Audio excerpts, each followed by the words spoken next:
Hello everybody. Enrollments has become a big issue among institutions of higher education, and the reason is very simple.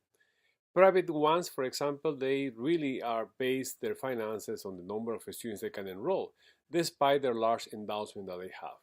And now public institutions, because of the diminishing support from their states, see that they are becoming more and more privatized in the sense that they are relying more and more on those enrollment numbers in order to pay for their finances.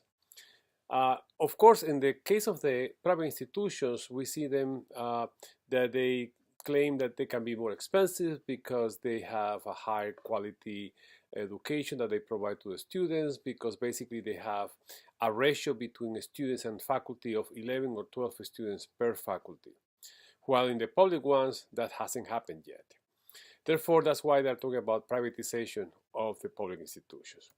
Now, according to a new study released by the National Center for Education Statistics of the U.S. Department of Education, we have seen that there has been an increasing enrollment in some institutions because they have been increasing their acceptance rate, which means that they have to lower their standard for admissions, meaning that the quality of students that are receiving is lower.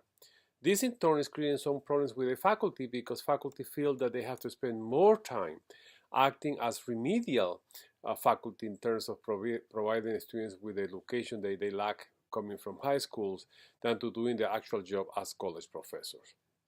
That also means that this competition for students has kept the tuition low in many cases, which means that the finances of those institutions keep suffering because of this. And therefore, we also see that the institutions are hiring more and more part-time teachers, which means that there are more and more faculty who are less interested in doing research or engaging their students in their own research, which is too bad for the education of the students.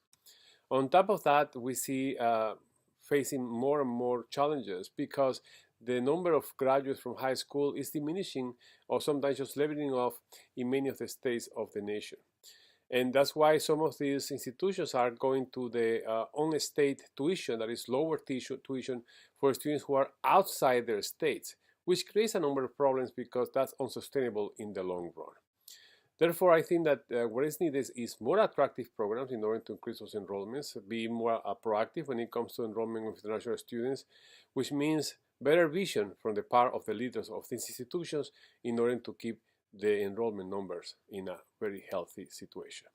Thanks for watching the Romero Report, and please remember to like, subscribe, and comment, and let me know about what you think on the issue of enrollments in higher education. And next week we'll be talking about all the lies and distortions that are being said about higher education. So stay tuned.